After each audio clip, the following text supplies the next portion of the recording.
But don't say that it's going down. It's not going down. Don't say that and continue to live here. It's been like, I'm sure you get to deal with these conversations. These conversations give More you... so now because we're building the brokerage team. Of course. But I've kind of been out of the secondary market since we had this meeting here. Yeah. And probably some time before that. So things have changed a little bit, but the core conversations are the same. Buyers think they're overpaying, sellers think they're not getting enough. It's not changed since 2013. No. The prices changed a lot Yeah. in different ways, but the actual, the main conversations don't change. It's the same thing. A lot of times, I'm sure you, from the buyer's side, I'm sure there's a lot of people who are, bankers, right? Retail bankers, mortgages, or investment bankers. They love to talk numbers. Have you ever heard a good logical explanation of why they think the market will crash? Have you ever heard a good reason? Because from what they hear from a real estate broker is they show everything. They tell you that, you speak to any mortgage broker, the number of mortgages are getting done. The data of people coming into Dubai, all of those things. Everything is pointing towards more demand and less supply. Yeah. But these bankers are saying, it's about to correct. Why? Have you ever heard Usually when they're trying to negotiate on the price of the property they're trying to buy. With absolutely no logic, right? Yeah, not really. I mean, it's all kind of, hearsay and talk, but, you just have to look at the data and make a long-term decision. But again, if someone's talking that way and they're thinking about buying, then, my argument would be, if you really believe it, then probably not the best time to buy. Yeah. I mean, I did a deal in 2022.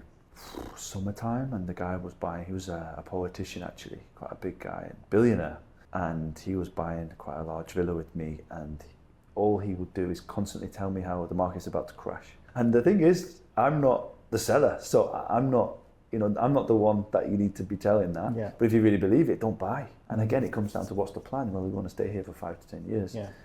Then it doesn't really matter too much. It does. If you think Dubai is going to be wiped out completely, then just don't buy. Then sure, yeah. But if you really, if the market drops next year, are you going to sell? No. Yeah. So it doesn't really matter too much. But most people who think Dubai is going to be wiped out continue to live in Dubai. They don't leave Dubai. Exactly. So the amount of pessimists you see. Yeah.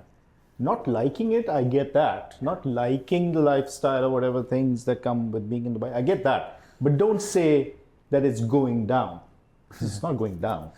Yeah. Don't say that and continue to live here. Yeah. If you're going to say that, leave. We don't want you here. Yeah. I get not liking certain things. That's fine. Yeah. Nothing's going to be perfect. Nowhere's But perfect. if you say, it's going this way, then for sure. Yeah. If you're like so sure. sure. For sure. Yeah. People are funny. And no one knows either way. Like, there's things that are going to happen in the next 12 months that we don't have a clue about. Of course not.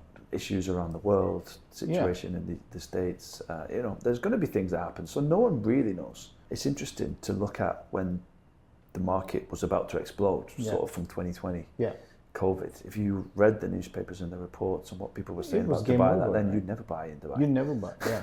And it's funny because the people that bought in Dubai, I always say this, they weren't investors. They were just buying because they wanted to live in a certain location, and they were paying quite a bit of rent, and they had a long-term vision, and they bought. And some of my clients that bought in those times have just completely changed their lives. Of course. We're helping a family right now, and we got them a deal for 3.1, and we're going to list at 13 million. And he's just a really nice, good family that they didn't expect to make anything. They were just happy with the location that they got. They renovated it quite nicely, and they just enjoyed their time there. And but that's, again, it's not a strategy. It's just, I guess it's a bit of a look, but you've got to be in it to win it. No, but then it comes down to that thing, right? Yeah, you might think it's about to crash, and you might think you're overpaying, but you're paying for your house, for your home.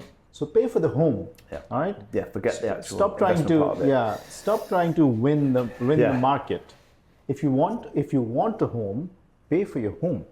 You'll be fine. Like risk, right? I made a bit of content on my personal Facebook because I think my family and people in my extended family, they see it, and it annoys them. I was addressing the subject of why people in my age, 40s, 30s, they're not marrying. Women especially. They're not marrying, even though they want to. They want to, but they're waiting for the perfect guy meets Maybe because of social media, do you think? That's it. They're exposed to more. That is absolutely, and it's deeper than that. Because of social media, your wedding and your entire life has to be perfect, doesn't it? The wedding day, everything has to be perfect.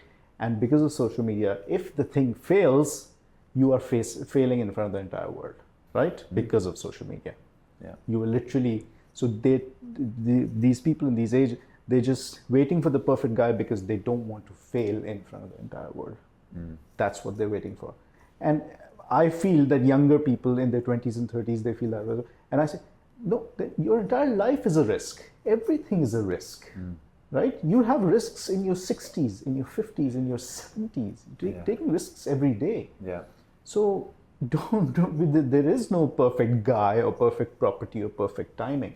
If you feel that this is something you can work with, it checks 6 out of 10. I say 6 to 10 are good. 6 over 10 are good odds. 6 out of 10 is a good, right? Yeah. If it checks 6 of those boxes, then you work on those 6 things to cushion the impact of the of the other 4 things that you didn't get. Yeah. That's what I say about relationships as well. People, that's how I see it. I would categorize another person, a romantic partner, somebody you think of spending your life with. Half of them, 50% of them, 50% of that other person is, oh my God, amazing, amazing, amazing. I love her, right? Everything is perfect. Another 30% is, okay, things you can work with. Sometimes you give a little, take a little. And the remaining 20% is just a bullshit you have to put up with.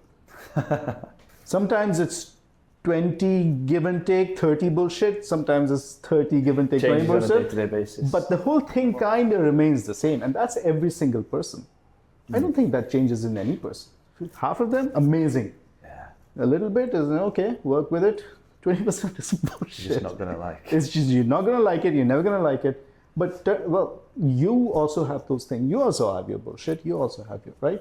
So work together. But people are looking for that. Expect too much. People are just looking, I think it's just lack of accountability. I have my flaws, right? Yeah. So the other person adjusts to my flaws. Why can't I? Yeah, no, you're right. I don't know where we're going with this, but I think it's important. It's just, we're just speaking like 2 human beings, I think. Yeah, no, it's very interesting.